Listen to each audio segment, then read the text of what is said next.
teman-teman penikmat cerita-cerita horor di channel spesial horor dimanapun kalian berada. Salam sehat dan sukses selalu buat kalian semua.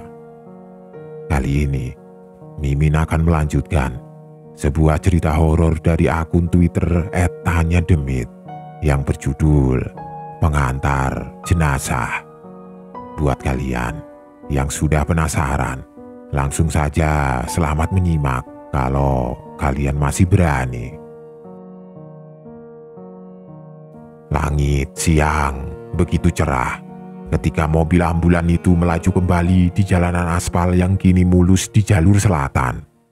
Hawa pantai kini sudah mulai tercium dengan pasir tipis yang tertiup oleh angin. Namun, suasana di dalam ambulan terasa jauh lebih gelap. Matahari yang bersinar terik di atas seolah-olah tidak mampu menembus kegelapan yang kini menyelimuti semua orang yang ada di dalamnya. Aku dan Usep terlihat terdiam tanpa sepatah kata pun yang keluar dari mulut kita berdua. Hanya sebuah kalimat kecil dari Usep ketika dia masuk ke dalam mobil ini setelah beranjak pergi dari tempat makan itu tadi pagi. "Kita harus segera menyelesaikan ini, Cep," katanya dengan nada yang sedikit ketakutan. Aku hanya bisa mengangguk mendengar hal itu darinya. Berbagai kejadian aneh dan menyeramkan kini aku rasakan bersamanya ketika mengantarkan jenazah Pak Wira. Dan aku juga tidak yakin bahwa perjalanan ini akan semulus yang kita pikirkan. Apalagi kini pelayan rumah makan yang tidak tahu apa-apa pun melihat Pak Wira seolah-olah masih hidup. Bahkan dia membuatkan segelas kopi hitam untuknya. Aku yang sudah mengalami kejadian di makam Louis Gawir kini seperti terbiasa dengan kejadian aneh tersebut. Namun mungkin hal itu berbeda dengan Usep yang ketika dia mengalami kejadian itu, dia hanya dihantui oleh jiwa pemilik warung di Batu Tumpang tanpa ada hubungannya dengan jenazah yang kini terbujur kaku di belakang sana. Sehingga dia merasa panik akan hal tersebut tadi pagi di tempat makan itu. Apalagi hal itu merujuk ke arah Pak Wira yang kini tidak bernyawa di belakang sana. Jalanan provinsi yang awalnya hutan dengan kontur tanah yang naik turun dan berkelok tajam, secara perlahan-lahan berubah menjadi sebuah jalanan lintas selatan yang luas dan lurus hingga ke ujung sana. Aku membelokkan mobilku ke arah kiri, tepatnya ke tempat yang akan kita tuju selanjutnya yang letaknya persis di daerah pantai selatan. Aku tahu tempat ini karena dulu aku pernah lewat tempat tersebut ketika sedang mengembara untuk mencari sesuap nasi setelah kejadian yang menimpa keluargaku yang tidak ingin aku ungkap kepada siapapun. Sesekali aku melirik ke arah Usep yang matanya kini fokus ke jalanan yang lurus di depannya. Pandangannya terlihat kosong dan aku bisa melihat ada ketegangan di wajahnya. Seolah-olah dia takut akan menemukan sesuatu yang tidak seharusnya ketika dia melanjutkan perjalanan ini. "Sep, kamu masih kepikiran kejadian tadi di rumah makan?" kataku yang mencoba memulai pembicaraan. "Sudah, kan kita itu sopir ambulan. Hal seperti itu pasti biasa kita dapatkan." Aku mencoba menghiburnya. Namun Usep hanya menggelengkan kepalanya dengan pelan sambil menatap jalanan lintas selatan yang lurus tanpa ujung di depannya. "Tidak, bukannya begitu, Cep. Selama aku bekerja, aku memang sering mengalami hal seperti itu. Tapi ini terlalu aneh, benar-benar aneh. Seperti ada sesuatu di balik apa yang kita lakukan sekarang," katanya dengan nada yang pelan. "Kamu tahu sendiri kan Pak Wira seperti apa? Dihormati, disayangi, bahkan terkenal dermawan. Tidak terpikirkan oleh kita bahwa kematiannya akan seperti ini. Apalagi kejadian yang di warung Batu Tumpang itu membuatku kembali berpikir atas apa yang terjadi kepadanya. Dia seperti masih hidup dan jiwanya ada di antara kita semua. Dan seperti ada sesuatu yang dia sembunyikan dari perjalanan terakhirnya ini." Aku hanya menarik nafas panjang. Memang aku sendiri berpikir seperti itu. Namun semuanya masih gelap bagiku. Kalau misalkan ada sesuatu rahasia, misalkan tentang pesugihan atau hal apapun tanpa kita ketahui di belakangnya, aku sebenarnya tidak terlalu mempermasalahkan itu. Soalnya aku sendiri pernah mengalami hal yang lebih mengerikan dari itu sehingga aku hidup sendirian sekarang. Namun, aku masih belum mengerti tentang arti dari perjalanan ini. Apa maksudnya dan apa tujuan di baliknya. Aku akhirnya kembali melihat Bunga melalui spion tengah. Dia yang tadi lebih ceria dari sebelumnya kini berubah kembali menjadi pendiam. Tatapannya terlihat kosong kembali ketika menatap jenazah Pak Wira yang ada di sampingnya. "Bunga, kamu baik-baik saja kan?" tanyaku mencoba memulai pembicaraan agar dia bisa kembali berbicara dan mengobrol dengan kita berdua. "Iya, aku baik-baik saja kok," jawabnya dengan sedikit tersenyum. Aku bisa dengan jelas melihat Bunga berubah. Dia seperti orang yang berbeda ketika tadi terdiam di belakang sana.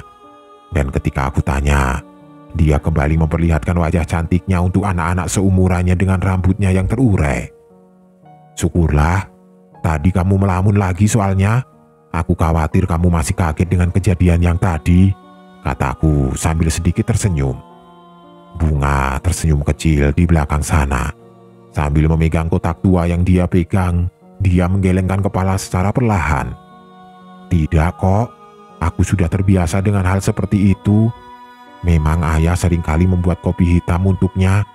Bahkan terkadang kopi hitam itu hanya dibuat olehnya dan tidak diminum sampai si bibi membuangnya ketika pagi tiba." Jawaban polosnya membuatku semakin berpikir atas apa yang terjadi dengan Pak Wira semasa hidup. Dan jawaban itu rasanya sudah cukup kuat bahwa ada yang dia sembunyikan dari apa yang terlihat di media yang kita tonton selama ini tentang dirinya. Akhirnya, setelah menempuh perjalanan panjang selama 3 jam, akhirnya kita sampai di sebuah gapura tua yang letaknya tepat di jalanan provinsi. Gapura itu seperti tempat tiket bagi para pengunjung yang ingin mengunjungi tempat wisata, karena ada sebuah ruangan kecil tempat seorang penjaga tiket dengan jendela dengan bolong kecil di bawahnya. Namun, kondisinya tampak tidak terurus sekarang, seperti tidak ada yang menjaga tempat itu. Antara tempat itu sudah ditinggalkan atau memang tidak ada wisatawan yang masuk ke tempat itu. Aku ingat ketika melintasi jalanan ini, gapura ini sudah seperti ini sedari dulu. Jadi, tidak 1 tahun atau 2 tahun kondisinya ditinggalkan seperti ini. Sehingga aku tidak terlalu kaget ketika aku melihatnya sekarang. Dan ketika aku membawa mobil ambulan ini, aku akhirnya membelokkan mobilku dan masuk ke dalamnya. Ke sebuah tempat yang aku sendiri pun tidak tahu ada apa di balik gapura yang tidak terurus ini. Mobil ambulan yang aku kendarai perlahan-lahan berguncang. Jalanan yang awalnya mulus kini kembali berubah menjadi jalanan yang berbatu yang tidak rata. Suara dari debu pasir yang terseret di bawah roda kini terdengar samar, bercampur dengan suara mesin mobil yang mencoba untuk mempertahankan lajunya di tengah jalanan yang tidak rata.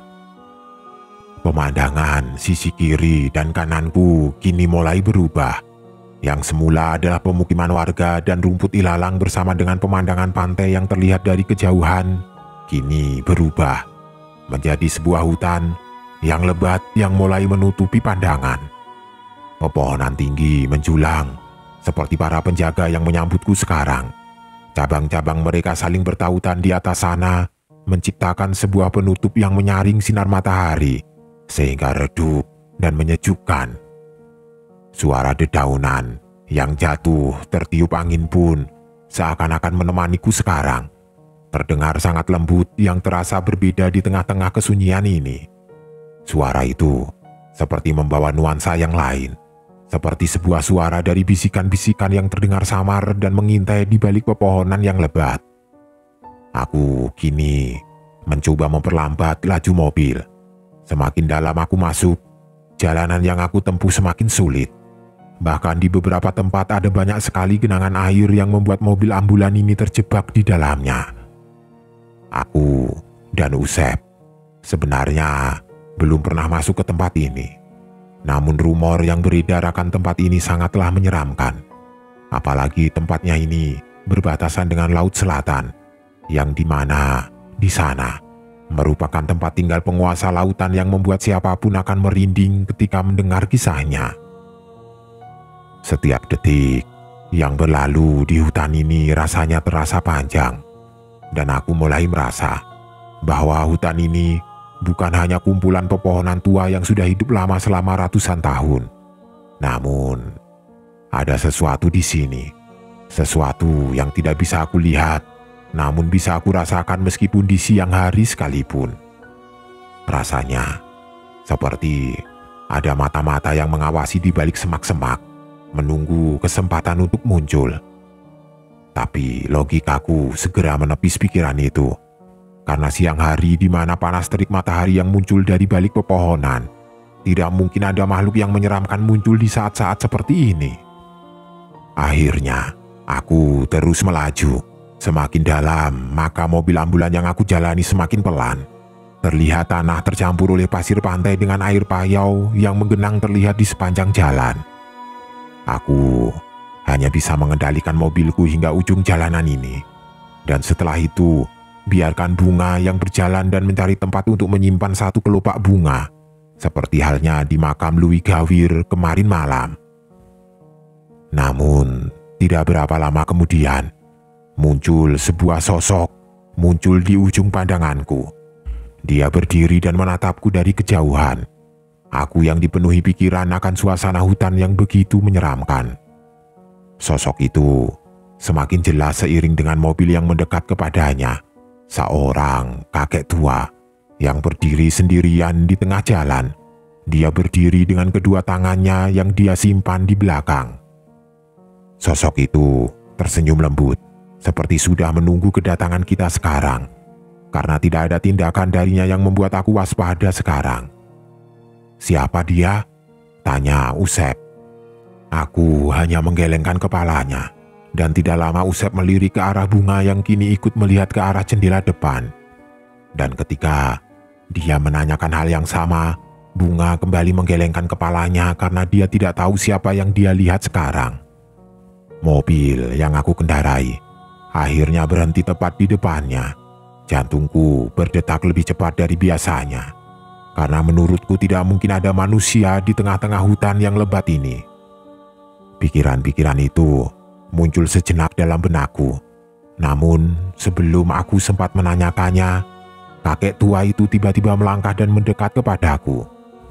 Aku semakin bisa melihat wujudnya sekarang. Pakaian yang dikenakannya sangat sederhana. Sebuah kain lusuh yang tampak usang kini dia pakai di pinggangnya layaknya celana. Kulitnya terlihat keriput dan kecoklatan. Dan terlihat pula ada beberapa tanda dari usianya yang tidak muda lagi di wajahnya. Dia yang berjalan ke arah pintu supir tiba-tiba berhenti ketika tepat melihatku yang masih duduk di dalamnya. Di sana, aku semakin bisa melihat wajahnya yang tersenyum kecil kepadaku. Bahkan dia nampak melirik ke arah jenazah Pak Wira yang ada di belakang bersama bunga yang duduk di sampingnya. Senyumannya semakin melebar. Dia seperti sudah tahu bahwa aku, Usep, dan Bunga akan datang ke tempat ini bersama jenazah Pak Wira yang terbungkus kain kafan di belakang sana. "Mohon maaf sebelumnya jika aku mengagetkan kalian, terutama kepada Neng Bunga yang ada di belakang," katanya dengan sedikit menunduk, menandakan rasa hormat kepadanya. "Aku dan para warga yang ada di ujung hutan ini berbelasungkawa atas meninggalnya Pak Wira," sosok itu berkata dengan pelan. Dia mengangguk pelan beberapa kali sambil memandang kita semua di balik jendela mobil yang kini terbuka lebar. Namun perkataannya membuatku bertanya-tanya sekarang. Kenapa dia tahu tentang Pak Wira? Bahkan dia tahu bahwa jenazah yang kita bawa adalah Pak Wira. Bukankah Pak Wira sudah disembunyikan sedemikian rupa agar tidak ada yang mengetahuinya? Gumamku dalam hati. Belum sempat Aku bertanya kepadanya tentang info yang dia dapatkan tentang Pak Wira. Tiba-tiba sosok itu kembali berkata, "Kami tahu bahwa dia akan datang ke tempat ini untuk menyelesaikan atas apa yang dia mulai semasa hidup," katanya dengan nadanya yang tenang dan pelan. "Oh iya, mohon maaf, aku belum sempat mengenalkan diri. Aku adalah Bah Aman. Aku adalah penduduk dari kampung yang ada di ujung hutan ini."